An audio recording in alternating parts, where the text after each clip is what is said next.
Now, another topic which I'm sure a lot of foreign makeup artists and hairstylists will relate to this. You feel really awkward in front of the camera. You feel really awkward speaking in front of the camera. Worried about your accent, yes. that people won't get you. Worried that maybe you might make a silly mistake. How do you, as English-speaking makeup artists and hairstylists, or anybody who is listening, how do you perceive this? Are we being silly? And I feel like we are. So tell us how you feel about us having an accent.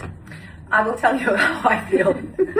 I love nothing more than watching Italian or French chefs cooking programs, chatting whilst cooking, and sometimes with quite a broken English. And if I love what they show, I feel appetizing, whatever they are cooking, I don't even focus on that. But soft accent, I love it. I won't lie. Italian, French, works. So I feel if you are good at something that you do, if the service that you provide is amazing, even if you make some small mistakes, people will overlook this. They won't be focused on that. And I feel we are always the worst critics of ourselves. So I said, you want to start going with your career as a makeup artist, and of course you will have to, even though you are modeling, it's very, very different to being in front of the camera as a model. You are used to it, and then talking about makeup and explaining and everything. What is your biggest fear right now when it comes to showing up on camera?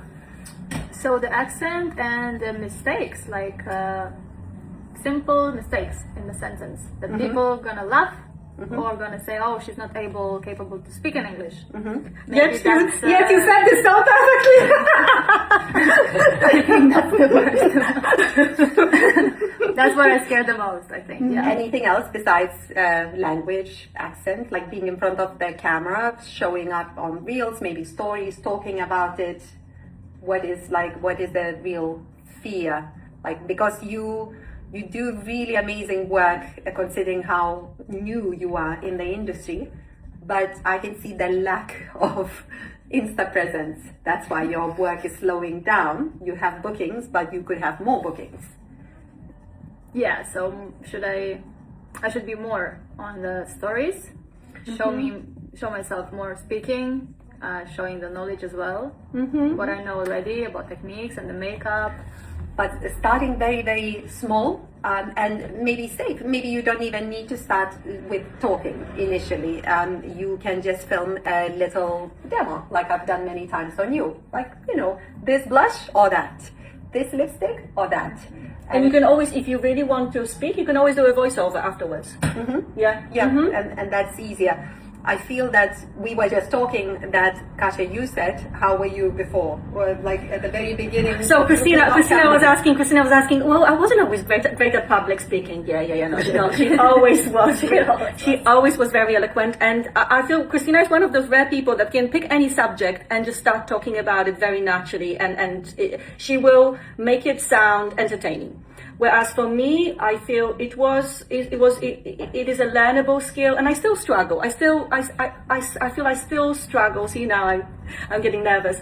But it's definitely the more you do it, the more comfortable. Especially if it's a topic that you are confident about. Like, ask me to describe to you how to do a French roll, I will be so passionate. Or like, if I'm describing a dish that I had because I love cooking, oh my God, I could just speak about it, and I feel extremely, passionate about it. So, but the minute you need to introduce yourself on stage, all falls apart. We all have our strengths and weaknesses for sure. But there is a reason why public speaking courses exist, because this is a learnable skill. The more you do it, the more you try. Like, if you feel, I remember there was a time when I used to catch myself when I talk, it would be, now I am more mindful about it. So I still occasionally do that, but I would rather than stop for a couple of seconds to regroup and then say, rather than go, but still not perfect, but at least I'm aware. Yes. So I'm improving. I feel that you can try small step at a time, but don't keep repeating what you know well. Always try, just like with makeup and hair, do something that you know well a little bit different, a little bit extra. So you push yourself just a tiny bit more. So I'm so happy today because I did the same style I often do, but I tweaked it by using extensions because you lovely members have been asking me to do it, and I used extensions, and the result is very different, and I learned something in the process. So it can be extremely rewarding, satisfying, enjoyable. And I came into the studio a little bit later, and Katja, you were already on number 2 or number 3 version of French roll, because you wanted today to dedicate your time to fulfilling members' requests and then trying out new techniques. Yes. And after your 3rd one or 4th one, I said, okay, enough. No, one more. No, one more. No, now extensions.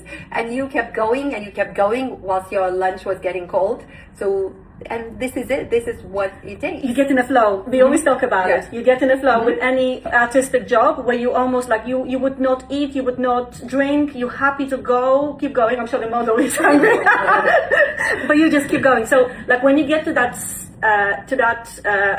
area, as a makeup artist, as a hairstylist, as any artist, you're just so happy. Creative flow. But yeah, to get to the momentum, sometimes it's the hardest part. But the most important Just part, start. just start. Absolutely, just start. Just go to our stories now. We just started when Aiste was pouring her heart out. I said, okay, we're going in front of the window and starting the model call right now, right here. And it made you feel better. It made you feel that you're already doing something about it. So whatever you postponing, whatever you are delaying, Don't wait. do not wait. Go and do that thing. Even if you chip at that action that you need to do, go and do it. You'll see how you feel better instantly.